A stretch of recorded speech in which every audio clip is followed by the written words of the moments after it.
What is poppin', T-subs and T-squad? Hold on, I'm trying to get this camera together.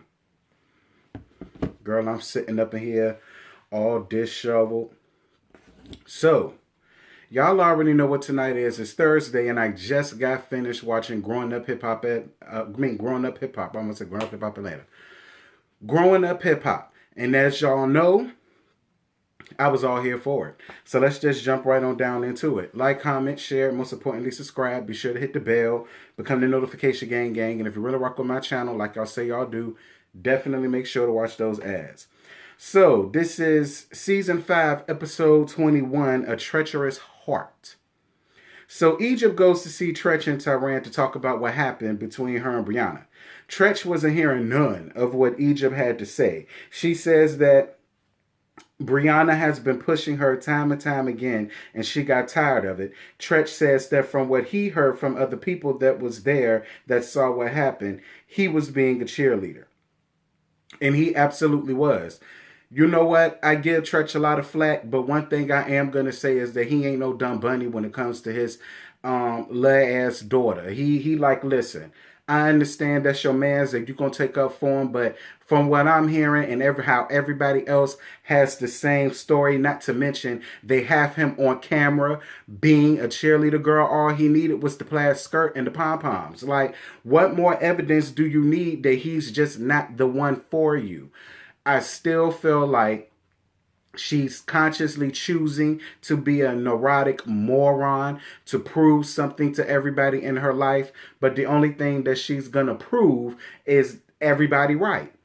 She's going to prove everybody right that she's still a little ass girl that don't know no better, that's still wet behind the ears with Similac on her tongue. But it is what it is. At this point, not to mention, we already know that her as well as Sam left the show. So do we really care anymore? Yeah, not really. Moving right on along. She says that she's willing to make things right with TT by talking to her and proving to her that Sam is a good guy. Sam isn't a good guy. And you're not going to make anybody but your crackheaded ass mammy believe that. Other than that, nobody else believes that Sam is any type of good for you, Egypt. But if that's what you feel like you want to do, go at it. Jojo and his wife goes to Angela's house and she tells them that Romeo quit the show. Lil Twist shows up as well as Boogie to have a conversation about exactly what happened. Because if y'all remember last week, the Simmons did not come at all.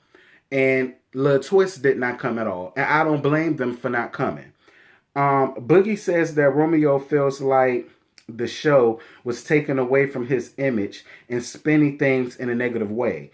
Angela says that she understands edit cuts, but that doesn't take away the fact that he still said what he said. And I had to agree. It's the same thing that the host of The Real World told Tammy Roman way back about 91, 92, 93, which is the camera can only take what you give it.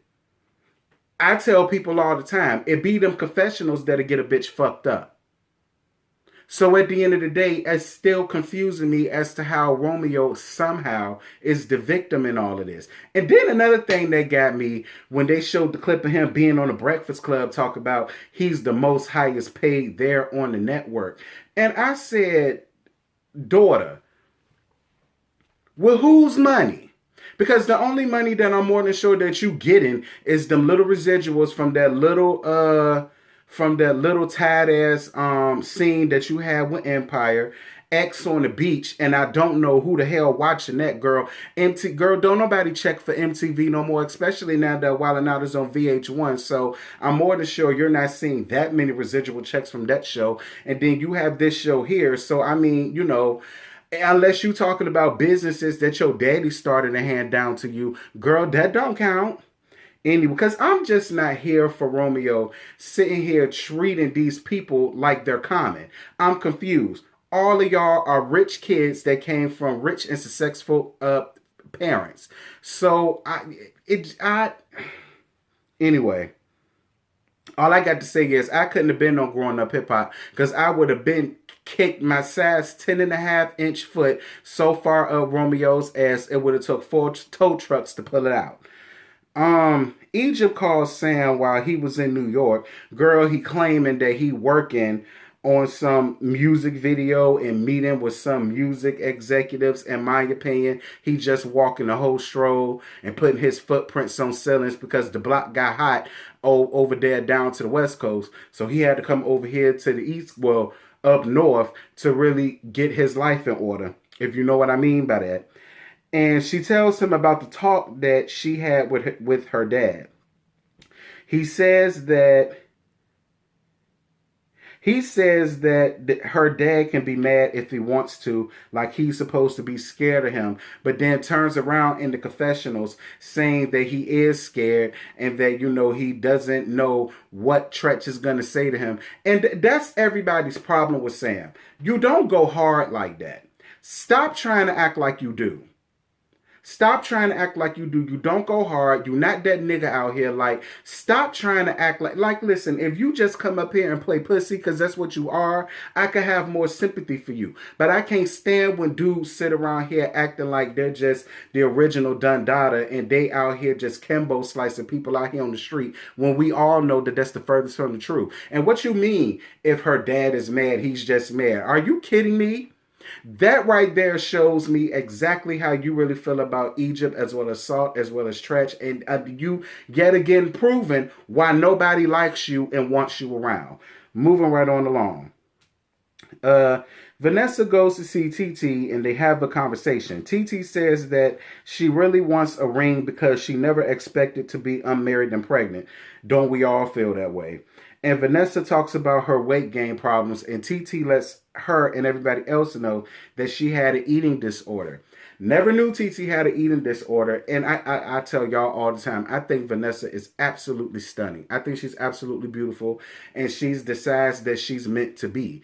But just because we feel that way doesn't mean she necessarily feels that way. Like, listen, that's a real situation that, simply telling somebody that they're beautiful just isn't going to fix. And, if she feels like she needs to do more for herself and everything else, I just feel like I understand people giving her encouraging words, but I also feel like they just need to back, listen to her, let her vent, and allow her to make whatever decisions and choices that she chooses to make. Just be there for her. Whatever decision, whatever choices that she decides to make, just be there for her. Angela has a body positivity photo shoot that she invited Angela to, and Vanessa didn't know that she wanted her to actually be a part of it. She says that she feels put on the spot, and Vanessa says when Vanessa got there, she was telling Angela's assistant that on Monday she's going for a consultation for liposuction. Y'all know I normally give Angela the biz and I eat, but in this instance, I'm not. I honestly don't think she really meant any harm for what she was doing because most of the girls that were there had body issues of their own. They had a couple love handles hanging to the side. They had a little pregnancy gut. It was a thick girl out there.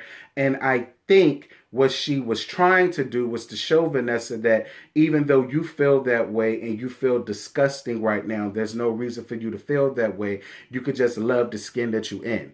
But what Angela has to understand is just because you feel that way doesn't necessarily mean she does.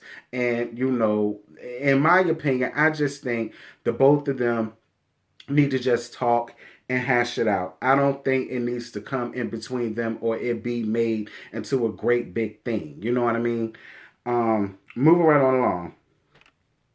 Brianna, Twist, and his friend go to the rage room. I think they was doing some type of photo shoot or something like that, and they was destroying the car. Brianna says that she's been talking to Romeo quite a bit, and she feels like he's not that upset about the ICDC joke. She feels like that was just the straw that broke the camel's back. Twist says that he's willing to sit down and have a conversation with Romeo. Brianna, and I like you, but I feel like you're constantly sitting up here wearing me and him are friends and me and Romeo talk as a badge of honor. And in my opinion, I don't feel like that's a badge of honor for you to have to sit around here being so proud to carry. I feel like every scene that you've been in is always, oh, well, he's cool with me. He still follows me. He answers my calls. And I don't know. I really just don't know how I feel about that coming from you, especially if you're supposed to be so real. Then you should understand why everybody feels the way that they feel about them, and how you shouldn't try to throw up in people's faces. Oh, he not cool with you or following you, but he cool with me and he following me. Quiet as is kept. The only reason why he probably is following you is because Master P already made it known on national TV that he want to kick your ankles loose. I mean, hey. Listen, you are of age, and if you into old ass dudes with Betty Crocker realness going on with the face, with the concealer, that powdery ass makeup, do what you do, sis. And that high rise booty, do what you do, sis. Bow Wow comes to see Angela after her photo shoot, and he's flirting with her. Anything dealing with Bow Wow, I want no parts of. Moving right on along. Vanessa calls her mom about a stalker that she had 4 years ago, popping up in her DMs, basically saying that he's going to be showing up down to this little pop-up event that she has coming up next week, as we see. We're going to move on from that. Tyran is having an event for his fitness school, and he invited everyone to come and support, including Egypt, so her and TT could talk. Angela shows up and she tells everybody about her stalker, and the little teacher, the sensei there, gave her really good tactics on what she can do should this stalker try to approach her or do something to her. So I'm really glad that Angela was there and she took a part of that, because that's not nothing funny to play with. I don't think that's made up or for TV. She's been dealing with this man for 4 years, and everybody on the cast done admitted that he done hit them up asking about her. That is something really serious, and I'm just shocked and surprised that this boy is still walking these streets after 4 years, still doing the same thing. TT and Egypt talk. Egypt finally takes some responsibility for what happened between her when it came to the whole Sam and TT like a Sam situation. And girl, you had to take responsibility for that, because nobody was on your side with that bullshit. Girl, TT don't bit more, won't Sam. What the hell can crackhead putting footprints on ceilings for drag queens as Sam do for TT? Girl, what can he do for you? Moving right on along. Egypt seems to feel like if she just bring TT and Sam together, that they can start a new leaf. And TT made it very clear that there was nothing that Sam could say or do to make her ever want to turn a new leaf with him. She says, just because we're family doesn't mean that I have to follow the leader with you and hang off of your every word. She said Hitler had a family. So what does that mean? And that was the end of the episode. And I had to absolutely agree with TT. It's like at the end of the day, just because we're friends, we family, we cool, or we friendly, don't make you exempt from no observation. And if I can't keep it real with family or friends, who the flying hell can I keep it real with out here? But y'all, that's really all I got. I ain't got no more to give you. Tonight's episode was actually really good. I'm glad I missed Chasing Dallas to watch it. I'm about to upload this and, get all of that stuff together. So I hope y'all enjoyed. Let's get the conversation popping down here to the comments. Y'all let me know y'all thoughts and concerns about this. And I'm going to holler at y'all later. Bye. I just woke up and I rolled up. I just woke up and I rolled up. And I got my plane ticket. That clutch, that be my starter kit. I just woke up and I rolled up. I just woke up.